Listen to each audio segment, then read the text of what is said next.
If you love traveling, why would you want someone who doesn't want to stay anywhere but this place? I had a client who said, you know, she loves travel.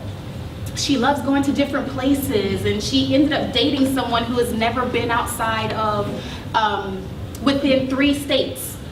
And I said, why are you dating him? He'll never go traveling with you. He doesn't even want to have a passport. Why would you be dating with someone? And it's not that, you know, this is like, oh my gosh, I made a mistake. It's just that she never really took the time to figure out what her life vision was and the person who's going to be aligned best to that vision. So if you haven't done that, start doing that today. Clarity of intention. Remain focused and vigilant on your vision. Do not be persuaded by Mr. Right Now. Mr. Right Now is fine. Mr. Right Now gets you, this a flutter. He might even be good in certain places in the hub. But he's not aligned to that vision. He's Mr. Right Now. He's keeping you from being alone. He's keeping you from realizing that, gosh, I haven't really found the person who's right for me. So let me just stick with someone here because he's there. That's not helping you. That's drama. Because eventually that person's not going to work out.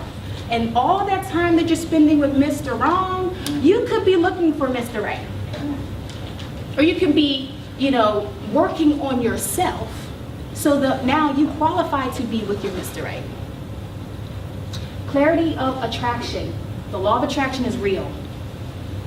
What you spit out is exactly what you're getting in. So if you're not a happy person, if you're kind of a mean, sarcastic person, or you never really talk to people, or you're kind of aloof, that's exactly what you're going to attract. If you tend to be attracted to people who are emotionally unavailable, is it that you're emotionally unavailable? Is there a block somewhere that you need to clear up before Mr. Right? You're now qualified for Mr. Right. You have to qualify yourself for your ideal partner. Just because that person is ideal for you doesn't mean you are ideal for him. So you need to get there. And it takes practice. And it takes vigilance, and it takes conscious action. Clarity of patience. This is hard. I'm not gonna lie. It's hard. Release the hard energy attached to outcomes. Be the chooser and adopt the chooser perspective. The chooser is the one that says, you know what, Mr. Wrong, I'm gonna step aside because I'm still waiting for Mr. Right. Oh man, you're really cute, you're really attractive, like, oh, he's really, really feeling me. No, step aside. I'm waiting for Mr. Right. Meanwhile, you're still preparing yourself, you're still loving your life. That's the main thing. You still have to love your life. You still have to have friends. You still have to go on your trips. You still have to be the person, that everybody, says that you are. Everybody have these great things to say about you. You still have to be that person. It's okay to want Mr. Right. But that doesn't mean you get to wallow in the loneliness. You get to wallow in the fact that you don't have Mr. Right. Because once, you might not even know it, but you may have already met Mr. Right. You might have already seen him at the library. Well, maybe not this library, but not to say anything wrong with the library, but you might have seen him last night. You might have seen him at church. He's there. He might have seen you. Now, did he see you acting a fool? Did he see you being like, a little stank to somebody else? Did he see you saying, oh my God, I hate this. This is the worst. Why would he be attracted to that? So love your life. Be happy in your life. And if you're not happy in your life, take steps towards getting that life that you want for yourself. All right, and then clarity of awareness. Be open and ready to find who you're looking for at just about any time and any place. I was talking with somebody a couple days ago, and she's in school, and this person's in this room, and I won't call her out. But we were talking, she said, you know what, school's really busy right now, and in May, I'll have a whole lot more time to devote to this. I'll be able to do this later. Ladies, there's never going to be a later. There will never be a good time to find Mr. Right. Because Mr. Right, like I said, you may already know that person. That person may be at the coffee shop tomorrow. That person may be in your office. That person may be in your church. You never know. So you need to be open and ready to meeting and engaging that person at any time. Yes, ma'am. My mom always said that she goes to be man ready at all times. So Be man ready? Okay. Yeah. Okay. She's old school. She was a housewife. Her makeup was always fabulous, and her body was always tight. She still did at the gym. Yeah. So I try and follow in her footsteps, but sometimes I get a lot of foolishness. I'll go out to little cute lounges or little cute bars, and I'll be cute or whatever, and I'll say hi, how are you doing, so attractive guy. I'll sit down with him, this happened 2 weeks ago, and we start talking onto the phone. A couple days later, I really was feeling his energy, he was feeling mine, and then I did a little KGB action, and I started putting his words together, and this person, KGB, FBI, CIA, and his words were his stories, they weren't matching together, and then so I just came out the woodwork, and I was like, are you married? Yeah, and it's just you go out and you're doing what you're supposed to do, and I keep getting approached by people who are either not happy with themselves or not happy with their current statuses, and they're impacting my ability to find someone who's open and really available, not mentally available. So you said that they are impacting your ability to find somebody. Yes, because if I'm out there and I'm ready and I'm open and I'm friendly and I'm approachable, and you see that I'm approachable, you're approaching me with the concept of, hey, she's pretty, she's nice, and her energy is great. We exchange numbers, and we think that, oh, this is going to be, I don't want to say right off into the sunset, but someone that you might be compatible with. But I'm tired of having to be Inspector Gadget. That's dating.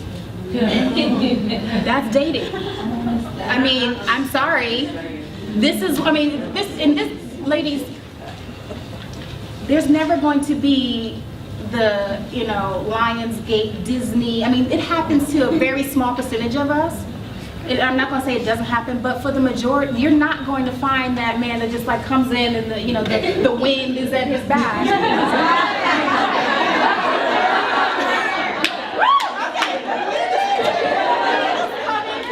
I swear, this was not planned. Hi, I'm Julie. Charles, nice to meet you. Here are the women. This is not the Bachelor series. No, you know what? No, please join, because I would. I thought she was getting up to sit next to us. I was like, okay, take a initiative. I ain't mad. Okay, next point. No, but what I was saying is, that is the point of dating. When you are open and you are being approachable and people approach you, not everybody that approaches you is going to be right for you, and that's okay. It is your job to sort and screen and test so that the only person who's left is Mr. Right for you. But that's dating. You're gonna have to go through a whole lot of, you're gonna have to be that catcher or deflector. But you have to make sure that, again, you're remaining vigilant and you're remaining patient to the person that you want. Meanwhile, living a life that you want to lead, but also knowing, that's Mr. Wrong. I know it's Mr. Wrong. I'm not even going to engage. You say, you know what, had a great time, but obviously you're married. Go home to your wife. Let me step aside. Okay, so it is what it is. Just got to deal with it. I was gonna ask how to exit gracefully. Like the guys really into you and you're sitting there and they're really not. Yeah. I don't have a friend to call me so I can. It did. Okay, so let's just. And I was going to go over stuff like this later, but let's just say, for example, where would you normally be where you'd meet a single person? A coffee shop. A coffee shop. Great. You know what? Had a great conversation, but I think I'm gonna I think I'm gonna go. You have a great day. Short and sweet. A man will appreciate quick and dirty. Okay? Great. You don't have to be like mean about it. You don't have to be, rude. But say, you know what? Great conversation. Hope you have a great day. All right, talk to you later. Or not talk to you later, obviously, but just have a great day. That's it. All right. So here are the 3 levels of relationship skills. First, foundation, social skills. Gotta have them. You gotta be able to engage and initiate a conversation with just about anybody. Because just about anybody can turn into my husband. So you're not, unless you are Superwoman or unless you are, you know the future, you're not going to know who is going to end up being Mr. Right for you. So having those basic social skills where you can be approachable, you can initiate conversation, initiate contact, be engaging, be funny to say, let me show you my personality. I'm actually a really funny person. I'm actually really sweet. I'm actually what you're looking for. You won't know that or you won't get there unless you have basic social skills. Who has issues with social skills in public settings? Okay, so this is something that you need to work on. And practice makes perfect. You're not going to just say, okay, you know what, I need to be more sociable. And, now you're sociable. It takes practice.